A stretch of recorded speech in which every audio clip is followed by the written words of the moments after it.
Olá, bem-vindos ao nosso mergulho de hoje. Vamos falar de uma história, olha, daquelas que desafiam o que a gente acha que é possível. É verdade. A história do Iago dos Santos Nascimento.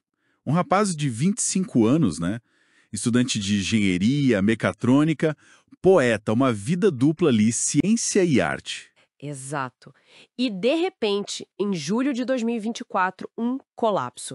A coisa foi tão séria que o último grito consciente dele foi desesperado. Chamem o SAMU aí e peçam para não demorar porque não aguento mais. Forte, né? Muito forte. E a gente parte do relato dele mesmo.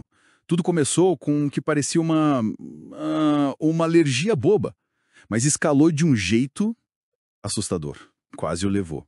E a nossa missão aqui é tentar entender essa confluência de fatores. Como é que a medicina de ponta, relatos de intervenção espiritual, essa mobilização incrível da comunidade e a própria luta interna dele. Como tudo isso convergiu para o que ele mesmo descreve como um milagre.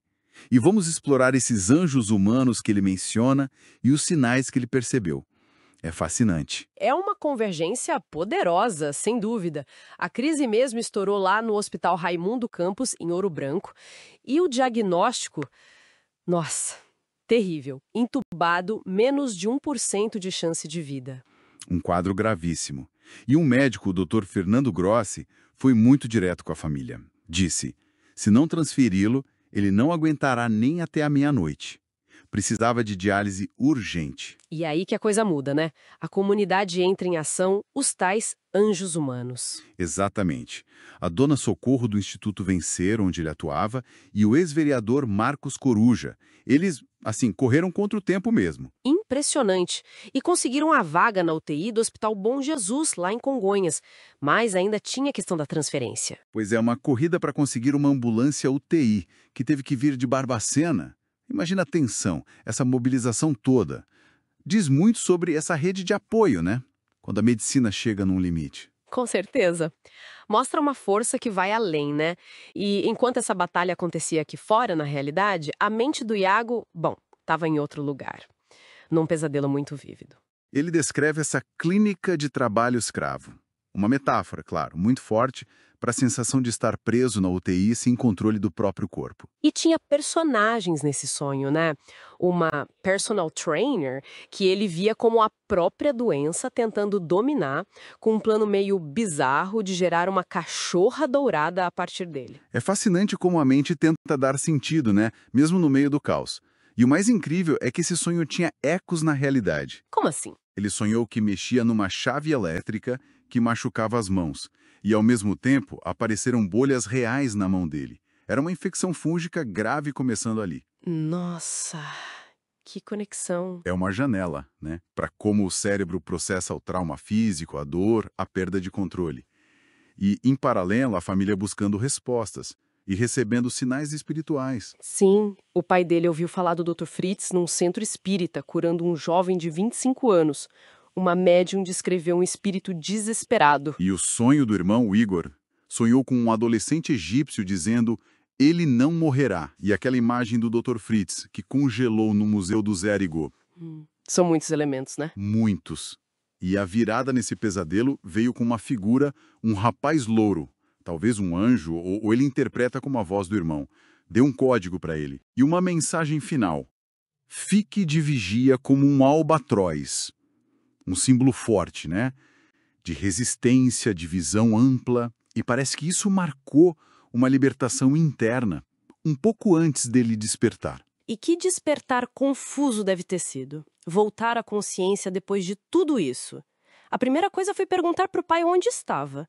E ouvir "você está em Congonhas" foi o que o ancorou de volta. Mas voltar significava encarar uma recuperação, assim, muito árdua.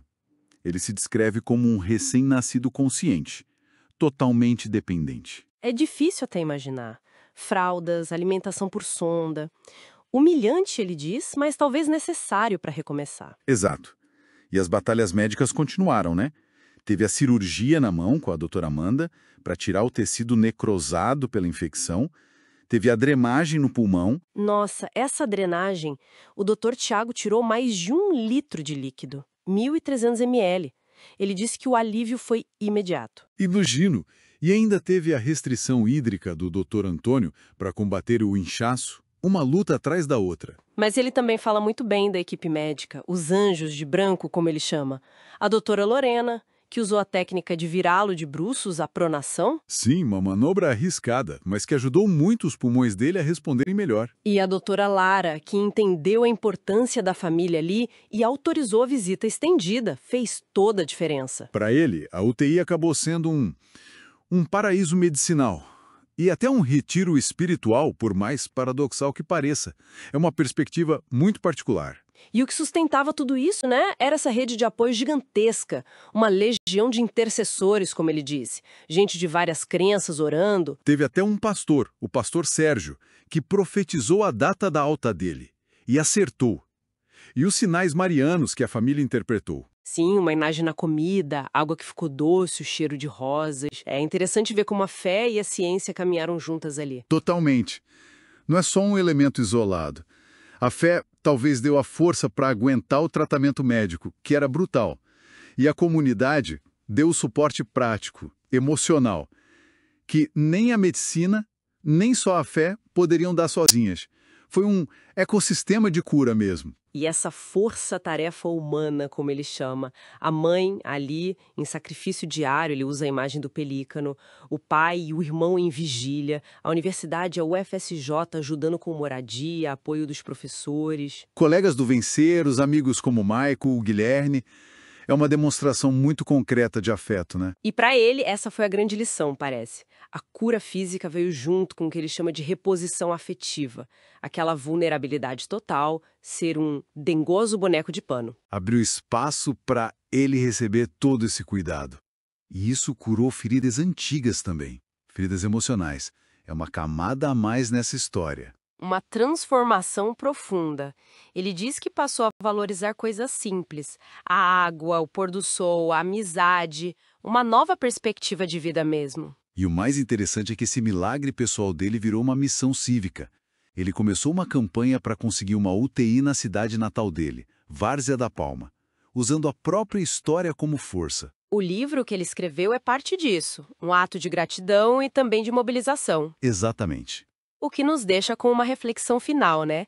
Como é que uma experiência tão extrema, tão no limite, pode não só redefinir a vida de uma pessoa, mas também gerar essa onda de solidariedade, acender essa força da comunidade unida. Fica a pergunta, onde é que está a verdadeira resiliência?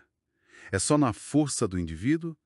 Ou está mais nessa teia complexa de conexões humanas, espirituais, que sustentam a gente nos momentos mais difíceis? É algo para a gente pensar.